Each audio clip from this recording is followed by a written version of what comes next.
So many people are funneling out into the open, and J-Lings get to farm. Maestro go down, Danish go down, Horizon Union are out, and we're into the top 3 just like that, Zephyr. This is going to be an end game where J-Lings unfortunately find themselves sandwiched, but they've done so well until now. This is a team that we know can make it happen when it comes to this lobby.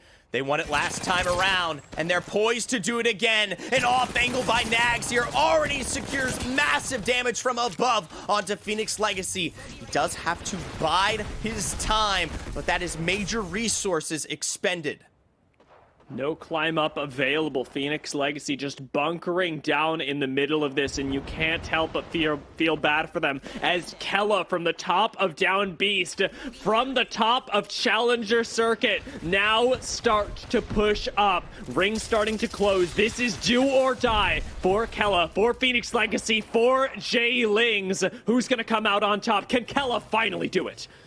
It's tough to say here. For Kella, they have one of the better positions. We talk about the rotation towards that pole. Both J-Lings and, of course, Phoenix Legacy will be forced out from their back-end position in just a moment's notice. And look at Odie with this absolute supreme high ground to work with.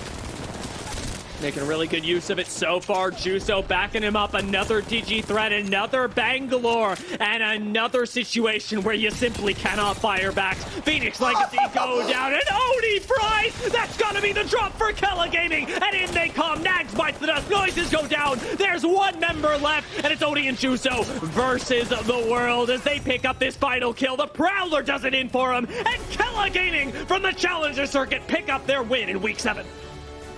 Kella Gaming from early on, a deep road onto the same building, likely to shore this up until the very end here, not to exit out until the last possible moment. You have to wonder, what angles does V2 have available? How can they potentially find an advantage in this moment, given how much space they are starting to absorb on this pole? It is going to be really interesting, but KCP under the radar. Curious to see now that they've fought out for space and are fencing off that area. Maestro at the top, holding that high ground is going to be really nice for them. I think I just heard a Sentinel, so they're looking for cheeky lines of sight onto V2. The moment they get a knock onto V2, that is over. So they're just trying to keep them at bay. And at this point in time, I just feel like KCP, they're just playing for the win. They want Maestro to fight V2 so they can go in and be like, you know, we're going to clean this up. It's going to be very close here. It depends how much restraint Maestro have. If they go for the full send right now and try to assault the bottom end of V2, it is guaranteed that KCP walk this one out. But I love this cheeky move from Zane, trying to find that off angle, getting to the next position forward that should grant KCP what they need. Piercing Spike's destruction, and the plan is over by Sir Dell. I really like this movement throughout. Let's go ahead and jump into a listen-in with KCP to see how they're going to navigate this endgame, because this is going to be exciting. Del, chill. Yeah, I'm chilling. I'm batting. Watch out left. You have to full send him for a second. No, we can't. I flew up and I tried all you don't. Behind you, don't. You guys. Nice try. Okay, so I caster curse them. Unfortunate is not what I thought was going to happen. V2, you know, after a successful rotation throughout Thunderwatch, fight their way tooth and nail into High Point. Compared to the squads around them. I really like the space that they're starting to work with here, but it is still no guarantee. It's a direct low ground to their left there. Meanwhile, Dynasty, they have to give up the L building that they just fought so hard for. Of course, across from them, both the likes of Kella and VORTEX, a much more oppressive height that they have to work with. Odie is low, Flesh, and VORTEX might be coming through the third. They absolutely are. This ends with 2 squads dead. VORTEX see that the fight is over, know that their time is now, and in they come to clean up Kella Gaming. One more member left on the other side, and it's all VORTEX as they take down both Dynasty and Kella Gaming for the price of one. Just Fushi, by the way. Just Fushi. Didn't need to extend anybody else over there to get the job done. They are now the only team outside of Height that actually reigns supreme. All these buildings no longer in play. Alliance, Horizon, KCP, Gaming. They all have to find a way out. Gaming, the first team to move and the first team to be in the stream of bullets. Now, Alliance have no position to play, but they do have a Newcastle. If they can make use of this, they could survive, but they need to get effect. Back with the team. Quick shield swap, and in comes the 99, bringing him back to the squad just in time to go down. It's an instant res out of Hackett as VORTEX start to push up. These are the last two squads. VORTEX control the high ground. VORTEX fire down on Alliance, and VORTEX will be taking this third game on Storm Point. Nemesis dropped down, and it's an easy dub as VORTEX reigns supreme. You might have known him as SPS, but under the name VORTEX, they absolutely... We win this easy. Yes, sir. Good scan. Scan the team on the left more than the right team. The team on top have to drop. They might earliness. Yeah. Don't give entry to them. They're shooting at the bottom team, the team on top. Yeah. I'm going to scan the guys inside. This is really close to the end zone as well. If we Yeah, can but take control of that later on, we take it, okay? If they play that, the team on top is gonna like do something on The them team for on sure. top has to drop anyway. Yeah. I'm trying to scan to see when they're going to drop. One team walls. There's 0 in. 2 teams 0. I think the team up top just dropped. Yeah, yeah. Can you look there?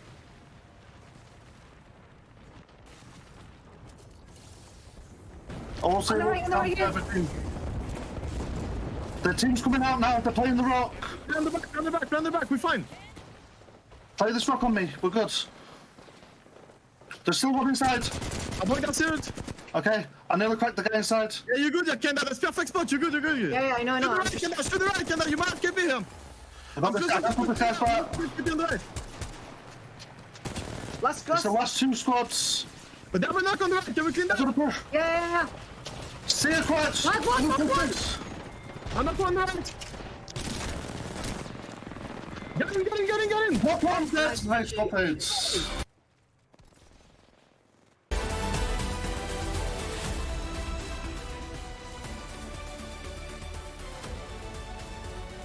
Well, that was absolutely impressive.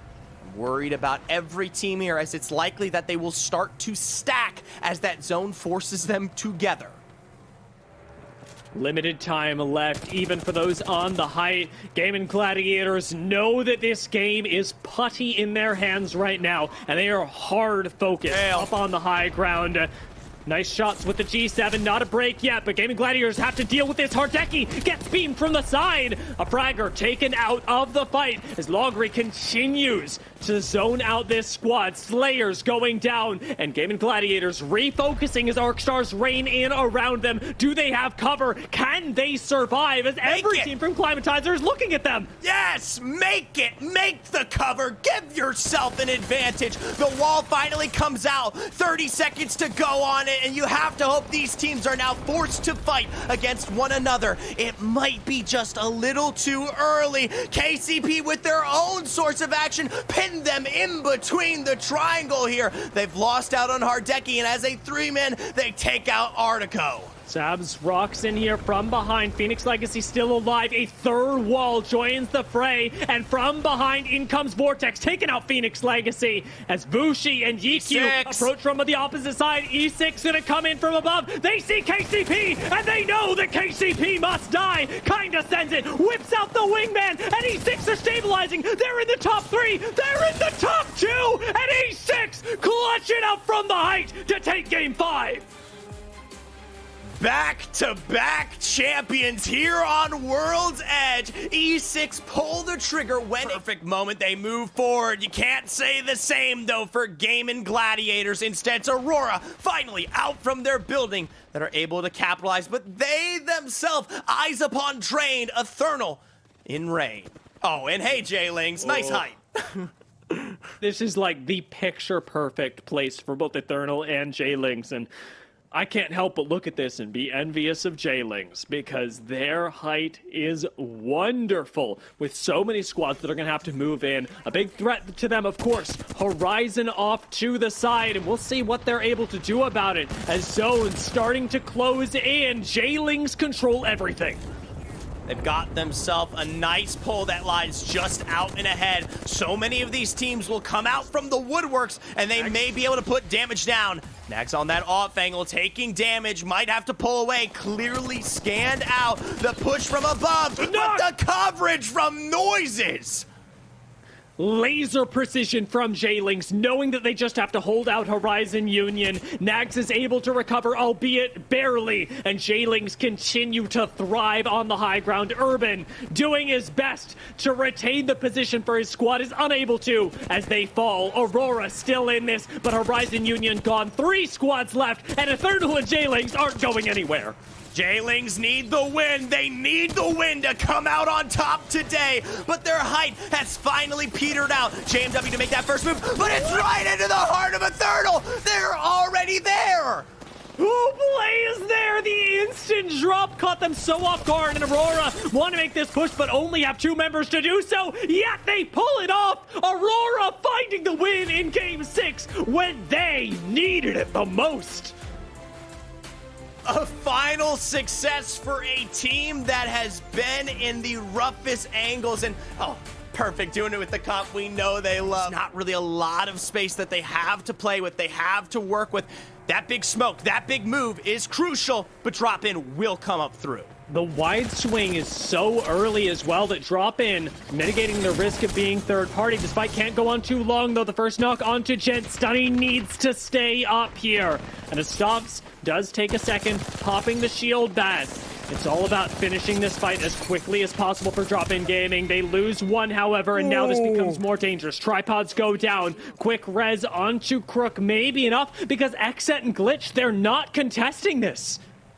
Vayne doesn't have any heals. That is something that is evident to me at this point. Sitting on quite literally one. Okay, there we go. I was about to say, where did that come from? Where did that damage appear? Whatever it may be, it was apparently incredibly close for Glitch there before that moment. Still though, a stacked situation for XSET and Glitch. If they take any damage between each other, Drop-In just climbs up and cleans. XSET know what they're doing here. They're starting the wall crawl, slowly but surely moving this rampart forward. Sooner than later, though, Glitch Energy are going to have to drop, and XSET would really rather it not be on them. Drop-In starting to take positions forward, get aggressive with the smoke as Glitch drop to the ground, taking out Drop-In Gaming, and all but siding and delivering this over to XSET, who now get the cleanest third party of their lives. No digis, and in the smoke, things get chaotic, but it's a 3 versus 1, and Drop-In Gaming hit the floor alongside Glitch, serving XSET the first victory. Really not going to be able to stick the res on Mu, a sliver of health, and not going to be able to withstand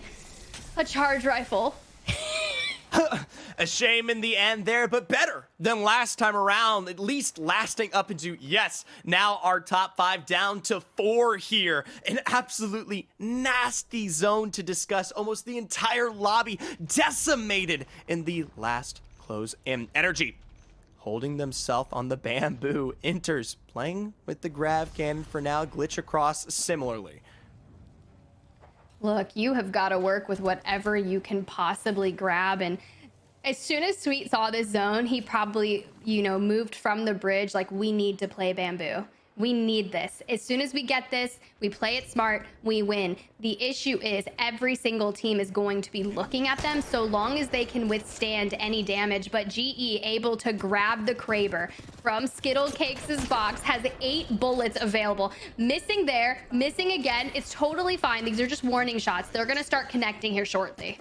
Hey, the threat is an imminent sound there. Still, though, only a few left to claim. And the fight, though, from SCS, you have to question, who do they send it on? It's a massive shield broken, damage found, and apparently the movement out from Bamboo by NRG. They're going to definitely capitalize on that, but it's going to be incredibly chaotic. You can see the Seer exhibit going out in a distant, but Team Enters, they're saying, hey, we want a piece of this, so now we're about to witness an all-out brawl in the bamboo forest here, and Team Enters stays relatively healthy. NRG able to pick apart SCS, but it's going to be Team Enters, that third parties at the perfect time, taking down NRG, and now so healthy, have every bit of this fight advantage, and they are just going to clean up house. Team Enters, your winners of map number 2. Enters defending themselves from north, coming out of Jurassic Park. Because I haven't actually seen how much literal damage he's done this round. Oh. It's gotta be ridiculous with how much harass he's been throwing out, but it may just be coming to an end, Zephyr, because XSET will have to drop. This position no longer in zone for them. Already, the round is starting to close, and Noct is going to commit himself onto the low ground, bringing the rest of the team alongside him. It's a hard commit onto Dark Zero, who are now taking down XSET Nick top 4. And with style off of the wall bounce there, Nocturnal is primed and ready to set up upon the edge. Shield on the other side, not allowed to exist, especially in the face of FURIA, who they in their own right are trying to defend. Glitch out ahead of them, tracked, beamed, and dropped. Sorcerer Impulse taken out, and Drug Free is sent home in 4th. And it just happens all so quickly. There is no bullet that is missing, whether it be from Sheila, the Nemesis, the R9. FURIA are playing on point right now and still have the amped cover intact. A reload necessary on the Sheila, so going to be placed down on the ground for now. But FURIA have more than enough space to take their time, approaching on towards XSET. Watson almost goes down. XSET around the corner and lose one. In comes the amped cover. Fun. Very quickly losing out on the actual portion of it and having to play the knockdown shields. Nocturnal still alive, escaping through the back. They are avoiding FURIA, running from them like the plague. Meanwhile, Glitch on the other side, forced to take this up against FURIA. It is a moment of respite that allows XSET to survive here. A revive trying to be stuck, but it's canceled out by the micro drones. XSET, this is their time to move. They're getting shot in the back, though. Fun may very well go down here, and in a 2 versus 1 through the knockdown shields. He won't survive. Nocturnal will survive, and Glitch will take it all. Ring around the rosy here. Glitch from the edge of zone. The one with the heart to withstand it all. And CLG Team Enters eliminated, but the fight's not done, Dia. Kubsky just keeps peeking it, and this time it finally bites back. Oxygen take the wide swing, failing the first, and now looking for the second. We've seen the situation before, no digis, but a numbers advantage still brings Oxygen out on top. And Hill gonna be able to collect plenty of loot as Optic have fallen in the meantime. XSET go down as well, and FURIA, they are the ultimate victors in the RV. We were curious about how that was going to happen because we knew they were going to push onto each other, but NRG wants a piece of FURIA. The Dark Veil coming out and Sweet closing the distance with a PK in such a well-timed third party, able to eliminate FURIA like they didn't even exist. A gold knockdown did not help their reset, but guess what? Oxygen wants to 3P once again, Dia. Look at this catalyst wall, though. It's just stopping everything. Oxygen can do nothing in the face of the ferrofluid, and NRG have all the time in the world to recover, to reset, to wide swing like Gilderson's just did, destroying Setox and taking down Oxygen Esports. NRG make top 2, and it's not even close. Are we getting to see our first isolated fight? NRG versus 100 Thieves. It only took them to being the last 2 teams on move, putting out a significant amount of damage, remaining healthy throughout, and you can see just how 100 Thieves is taking so much space on NRG. You cannot withstand. You have Vaxlon on the high ground, beaming with the Nemesis, just trying to make sure, and they still have ordinances, Dia. So many nades, so much damage is being thrown in that by the time NRG do finally have to push out, they're going to be in shambles, and 100 Thieves don't even give them that chance. Don't even do them the decency of choosing their own demise. 100 Thieves send it onto the low ground and take the win in Game 4. That was so incredibly well played. Just the amount of space that 100 Thieves was able to collapse around NRG. Try to see if they can maybe find the peaks around this corner. They need to start displaying some kind of space here. Obviously, Nice scan. Potentially, if that Dark Veil is available, they can maybe cut the angles off the silos and start to walk this one forward on zone close. 100 Thieves, large and in charge on these. Cut it. That is a wonderful catalyst wall. The scan's going to come through, and AJC still find themselves in trouble for the next couple seconds as they are on full vision, whether they want to be or not. Out comes the Bangalore ult from the low ground. We've got a Valkyrie taking to the sky, and we'll see where Noxious end up landing, as there is no real safe place to be. 100 Thieves, a push upon Scurry here. It's going to be Luminosity taking this height away. Meanwhile, the rotation from the other Ang does them in on the opposite side. Luminosity now in the dominant position to take away this lobby. 100 Thieves are gone, and like you said, it is God's spot for Luminosity. Up here on the silos, there are no sight lines. There is no challenge. Noxious and XSET right next to each other as AJC are the last team left on height alongside Luminosity. And they cannot contest this.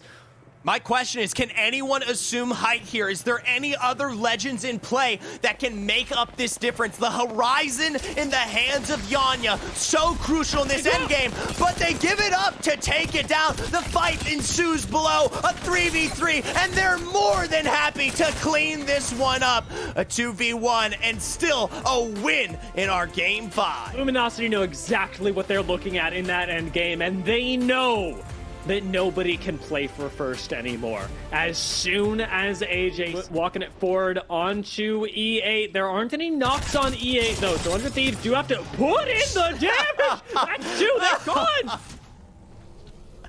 They make absolutely short work of E8 from below, and now are one of the few teams to pull out in a way. They still have to deal with Noxious though, but I love this off angle. Look at Vaxlon, who is back on that anchor, and from the opposite side, they're actually being pinched out here. Nocturnal's clinching up placement points as well. This is the silent story of this game, but there's not a whole lot of angles on him, and instead, other squads around are in trouble. Drug Free have to drop down. They've attracted a lot of attention from Optic, whose attention is now split with 100 Thieves starting to make their way onto the low ground. Nocturnal finally picked up in the midst of that crossfire. Some minor revive is coming through here on the top end for Noxious, but 100 Thieves, knowing that they have the damage, are going to try to send it, but they don't quite cut off Drug Free. Instead, they've still got both of these rosters in place, and while Noxious go down, they lose out on one. This is a big play for 100 Thieves, but with Onmu out, Noxious gone, only 3 squads left. Your room for error is nil. Quick revive going on to Onmu, but they don't even stick it. 3 squads left, 100 Thieves go out in third. Just the last 2 fighting, and Optic have full control from the low ground. 140 directly to the chest. Quick shield swap will not be enough, and Optic Gaming will be taking the last game of the day. A fantastic recovery for Optic. Well deserved, especially after what we were listening to early on in our World's Edge maps here. More than happy to see them pick up the win